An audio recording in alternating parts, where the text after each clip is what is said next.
Hello student, have a pleasant morning to one you all. I at Shivaji Group of Institutions welcome you all on a video lecture class. Today I am before you with the literature portion, not language portion, because in last previous lectures you are getting the video of literature and language. Student, if we talk about the literature portion, so we have completed two poems in poetry collection because poem number one, The Cold Within, and the second one, The Banker Cellar. So you will get the PDF of that one very soon. And two chapters.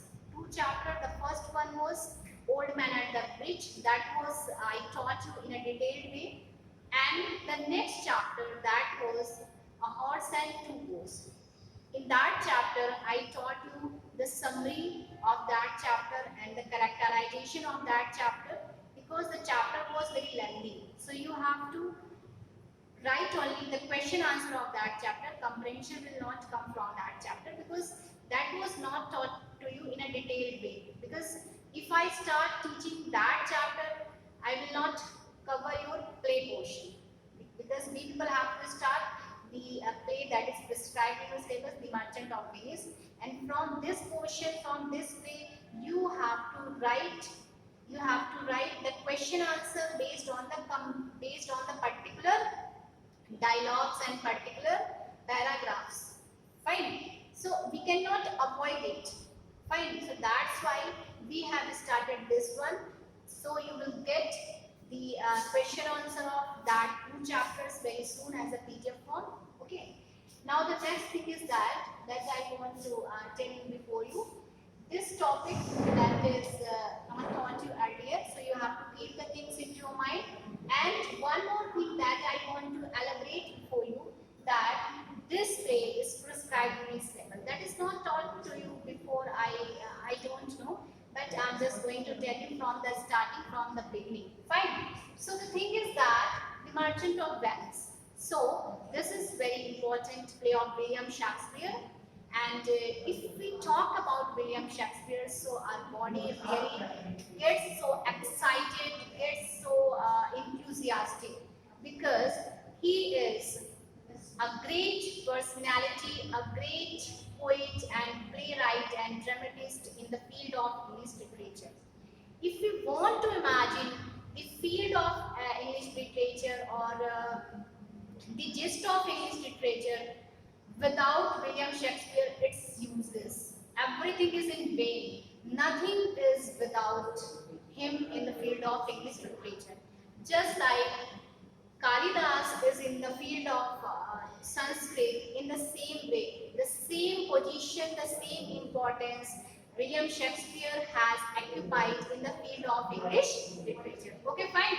So student, the thing is that before you, if we talk about the lifespan of William Shakespeare, lifespan, it means his lifespan is started with 1564 to 1616. Okay, so we just discuss about the era and the period in which age he belongs. So if we talk about the 1564 and 1616, this period is called the Elizabethan period. This period is called the Elizabethan period, and also it's called a Shakespearean period. It's also called a Shakespearean period because Shakespeare was the prominent feature, the prominent playwright and dramatist in this era, in this period.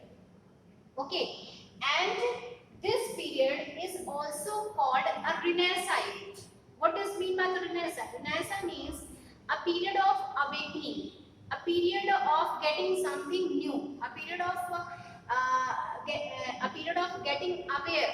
So in that period, from that period, people getting excited, the people getting aware of all these things. That is why this period is called Renaissance period. You can see the revival of reawakening, the revival of learning, the revival of knowledge. So in this period was the Renaissance period. This period was the Shakespearean period because of the whole era is covered only the literature of William Shakespeare. So It's really very difficult to describe him because his lifespan and his all the literary works and all the playwrights, all the dramas and the plays and the poetry portion. These are really numberless. These are very, very difficult to describe before you. And we can say that he has written 154 sonnets and 36 plays. Okay. So if we talk about his birth, so he was born on Stratford on Avon 1564, and it's really very difficult to say anything in fact because nothing fact is an evidence. Okay. If we talk about his father, so John Shakespeare, and if we talk about his family, so he had 3 children. Okay, Hamlet, Judith, and Susanna. And if we talk about his mother Mary Arden and his wife was Annie Hathaway, she was 8 years elder to him. So this is the work, and the thing that I want to tell before you that he has written 4 comedies. That was the best. That was the best tragedies. If we talk about the tragedies, so he has written Macbeth, Hamlet, King Lear, and Othello.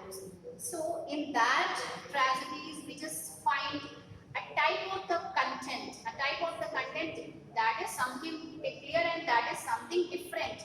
So if we talk about his tragedies, so in the tragedy we find catharsis. In the tragedies we find catharsis by, and that the term has been taken by Aristotle. If we talk about this, so what is it? If we talk about this, a tragedy in simple terms is a drama in which the protagonist, led by overwhelming passions, are involved in disastrous circumstances.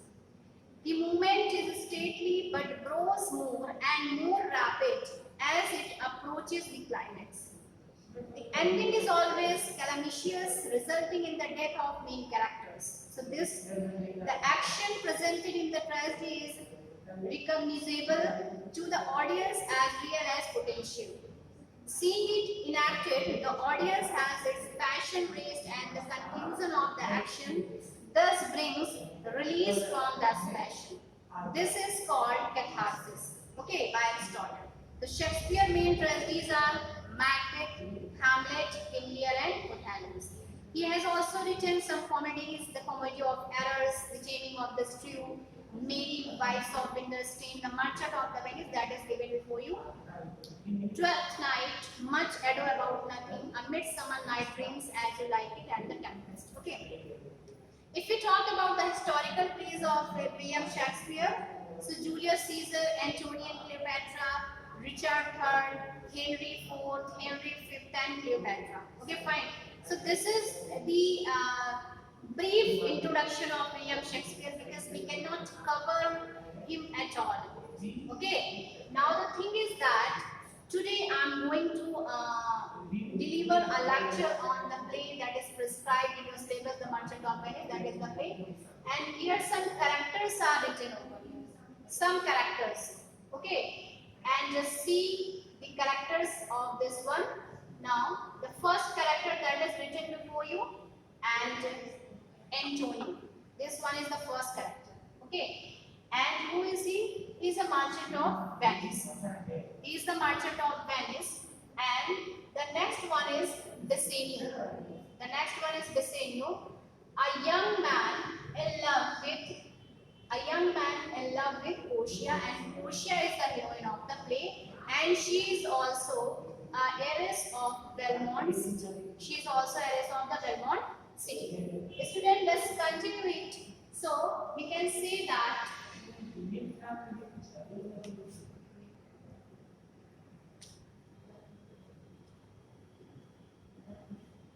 okay, so let's discuss about the characters of this play. Antonio, he is a merchant of Venice, and the second one is Bassanio, a young man in love with Portia, and Portia is the heroine of the play, and she is also heiress of Belmont City. Fine. And let me talk about Bassanio. Who is Bassanio? Bassanio is Antonio's friend. Bassanio is Antonio's friend, and Bassanio is the hero of the play. You can say the central figure of this play. Okay. Now Shylock. So Antonio is Christian. Antonio is Christian, and Shylock, he is a rich Jewess. He is a Jewess. Okay. Now Portia, she is a rich heiress of Belmont City, and Portia and Bassanio, they both are couple, and he is a young man in this play. Okay. Nerissa. Who is Nerissa here? Nerissa is Portia's maid servant. Nerissa is Portia's maid servant, and there is also another character, Balthazar. He is also a servant of Portia. Fine. And Bassanio. Bassanio is a friend. Is a friend of Antonio, and he is also in love with Nerissa. He is also in love with Nerissa. So is Nerissa here? Nerissa is Portia's maid servant. And Lorenzo, who is Lorenzo? Lorenzo is also a friend of Antonio, and he is in love with Jessica. Who is Jessica over here? Jessica is Shylock's daughter. So students, there are many characters in the play, and this play is a comedy, but it's called a tragic comedy because some glimpse of tragedy you can also find over here. And some more characters are also there, just like Prince of Morocco, Prince of Aragon, like this. So let's talk about this story. What is the story exact? So the thing that I want to tell you, the story is started in Venice. This one is started Venice in the street, and there is a site. There is a site of Antonio. First we find Antonio. So what is actually it is? What is the thing that what is the statement? What are the gist of this particular thing? So the thing is that Antonio is a Christian, fine, and Shylock is a Jewish. Okay, so Antonio is a very kind-hearted, very generous person, fine, and on the other hand, Shylock is a rich Jewish. He was Jewish, and he gives money to the needy people on a high interest. Whenever the people are in need, they just go to him, and he asks money to him, and he gives money. He gives money, a lot of money, but he takes a high interest for that.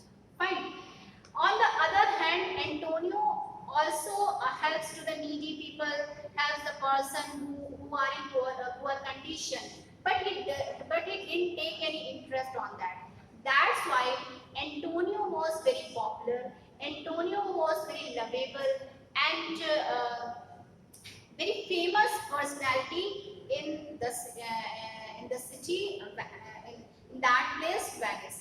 And no one liked Shylock because of his rude nature, because of his nature. He was a usurer, that is called in English soothsayer. Fine. So, and Antonio is a merchant of the Venice. So this is the thing. This is the combination of the two characters. This is the combination of the two characters. Let's talk about the another one. Bassanio. Bassanio is very true friend, very loyal friend of Antonio. Just like there is a one character, Antonio and Bassanio. Okay. So we can say that Bassanio is the hero of the play. He is the central figure of the play. And why he is called a hero of the play? Because he is fallen in love with Portia. And who is Portia? Portia is the heroine of the play, and she was the heiress of Belmont City. Fine. Have you got these four characters? Shylock, fine, Antonio, Bassanio, and Portia. Now let's talk about the another character, that is the Bassanio and Lorenzo. Okay, so there is also another character, Bassanio. Who is Bassanio? Bassanio is also a friend of Antonio. Lorenzo is also another friend of Antonio. And who is here? Jessica. Jessica is Shylock's daughter. Jessica is Shylock's daughter. And Nerissa is Portia's maid servant. There is also another character, Balthazar. He is the servant of Portia. Okay, so let's see, many characters are there. Okay, but and the Prince of Aragon, Prince of Morocco. These are not so important character. The whole story is revolved around all these characters. So this is just a brief introduction of these characters, and the story will be started in our next lecture class. You have to keep all the things into your mind. The story is starting in Venice, who is Antonio, who is Bassanio, who is Shylock, who is Portia, who is Nerissa. Who is Nerissa? Nerissa is Portia's maid servant, and Jessica is Shylock Porter. Three female characters are there: Portia, Nerissa, and Jessica. Okay, and Antonio's friend Bassanio, Antonio's friend Lorenzo, and also Bresciano.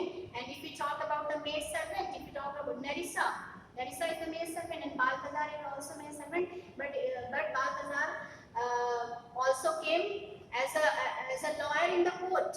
Okay, fine. Now these are only some characters that are written before you. You have to keep all these characters in your mind, because the story will be started in our next video class. That is enough for you today. Till then, thank you and have a nice day to all you all.